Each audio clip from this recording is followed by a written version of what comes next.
Way up in the sky, there are Messerschmitts, Junkers, Heinkels or Dorniers that are going to get the thrashing of their lives. July 1940, and Nazi Germany is beginning the first of many bombing raids in what became known as the Battle of Britain. But the RAF's pilots managed to fight off the Luftwaffe and defend these shores in their Spitfires and Hurricanes. It is the most famous plane from World War II. It played a crucial role in the Battle of Britain. But what we didn't know until now was the role that a 13-year-old girl played in its design. This new generation of fighter plane had originally been designed with just 4 machine guns. But this man, Captain Fred Hill, a scientific officer in the Air Ministry, became convinced that 4 guns would not be enough. Each plane needed 8.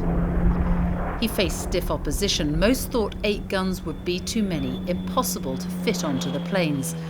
But Captain Hill was convinced he was right, so he turned to an unlikely person for help, his 13-year-old daughter, Hazel, a talented mathematician. Together, around their kitchen table, they worked through the night on complex calculations to prove that 8 guns firing at least 1,000 rounds a minute was essential for success. They talk about burning the midnight oil and coming into the office late after everybody's gone to carry out further calculations and borrow some bits of equipment to carry out experiments more or less off their own bat without working very long hours, because they were really dedicated to these things. And of course people taking their work home. They've got the fabric over the gun. Hazel told her sons about her role when they were growing up. It's amazing, history hangs on so fine a thread, isn't it? You know, if she got the calculations wrong, or if she hadn't been asked to help, and the decision had not been made to go with 8 guns, who knows what would have happened. This graph, presented to the Air Ministry in 1934, was the result of Hazel's calculations.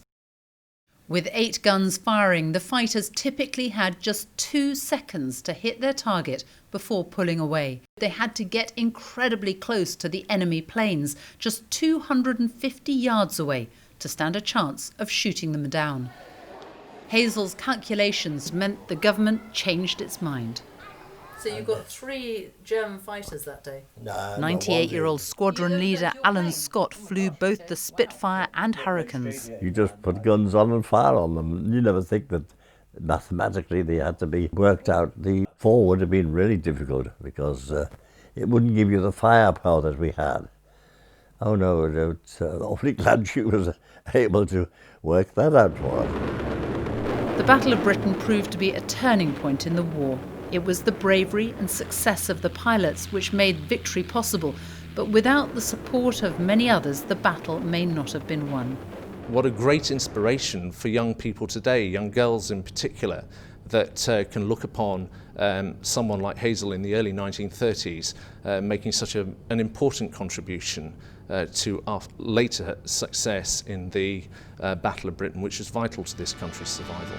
80 years after the Battle of Britain, Hazel Hill is finally getting the public recognition she deserved. Sophie Rayworth, BBC News.